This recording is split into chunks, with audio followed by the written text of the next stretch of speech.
పెద్దకోట గ్రామానికి చెందిన బొమ్మడి సింహాచలం కొండమ్మ దంపతుల మొదటి అమ్మాయి Nagamani Visakhapatnam zonal sub inspector selection లో మొదటి అమ్మాయిగా ఫలితాలు రావడంతో ఆ గ్రామంలో ప్రజలు వారి తల్లిదండ్రులు ఆనందంతో ఎల్లన్పేట ప్రధాన కూడలి నుంచి ఊరేగించుతూ తమ గ్రామం వరకు తీసుకువెళ్లి ఘన స్వాగతం పలికారు.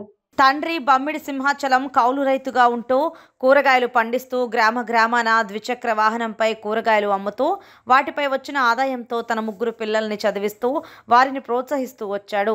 తన కూతురికి ఉద్యోగం వచ్చినప్పటికీ వాటన్నిటికీ ప్రాధాన్యత ఇవ్వకుండా ఎస్ఐ ఉద్యోగంపై ఇష్టంతో కష్టపడి చదివి సాధించినందుకు తల్లిదండ్రులు ఆనందం వ్యక్తం చేశారు.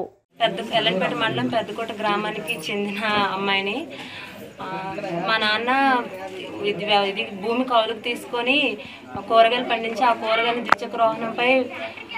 ద్విచక్ర వాహనంపై ఊరూరు తిరిగి అమ్ముతాడు. ఆ వచ్చిన డబ్బులతోటే నన్ను మా చెల్లిని మా తమ్ముడిని చదివిస్తూ వస్తున్నాడు.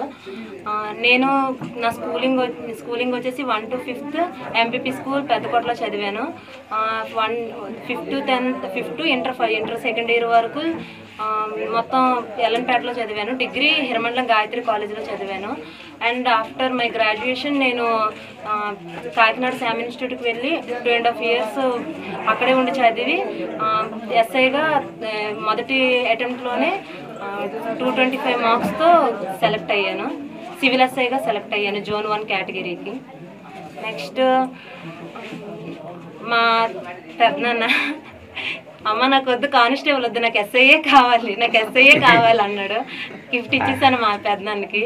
అండ్ మా ఊరు యూత్ అందరూ చాలా థ్యాంక్స్. నాగేశ్ అన్నయ్య మా చెల్లి అనుకునే ఉన్నాడు. అండ్ అందరికీ గిఫ్ట్ ఇచ్చేసాను ఫైనల్గా నేను. Thanks to all of you.